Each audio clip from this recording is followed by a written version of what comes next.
video, we're going to talk about physical education during the Age of Feudalism. As a result of the centralization of the government during the Dark Ages, the period of feudalism came into being between the 9th and the 14th centuries.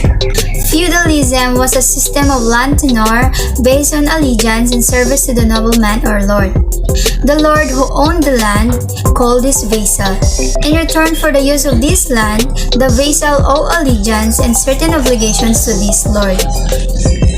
The largest part of the population, however, was made up of serfs who worked the land but shared a little in the profits.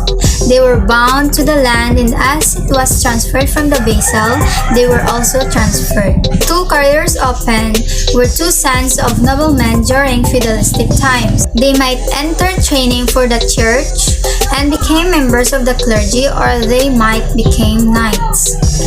If they decided in favor of the church, they pursued an education that was religious and academic in nature.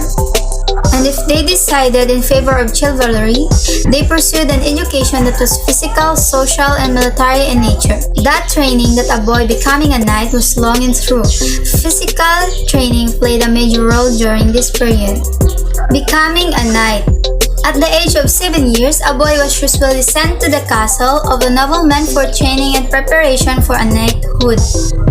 First, he was known as a page, and his instructor and teacher was usually an of the women in the lord castle. During his tenure as a page, a boy learned court etiquette, waited on table, ran errands, and helped with household tasks. During the rest of the time, he participated in various forms of this physical activity that would serve him well as knight and strengthen him for the arduous years ahead. And he will also practice for events such as boxing, running, fencing, jumping, and swimming. At the age of 14 years, the boy became a squire and was assigned to a knight. If the squire proved his fitness, he became a knight at 21 years of age. The ceremony was solemn and memorable. The prospective knight took a bath of purification, dressed in white, and spent an entire night in meditation and prayer in the morning. The Lord placed his sword on the knight's shoulder, a ceremony known as the accolade. This marked the conferring of knighthood. Joust and tournament. Jousts and tournaments were two special events in which all knights engaged several times during their lives, and that were tests of their fitness. During these tournaments, death often resulted for participants.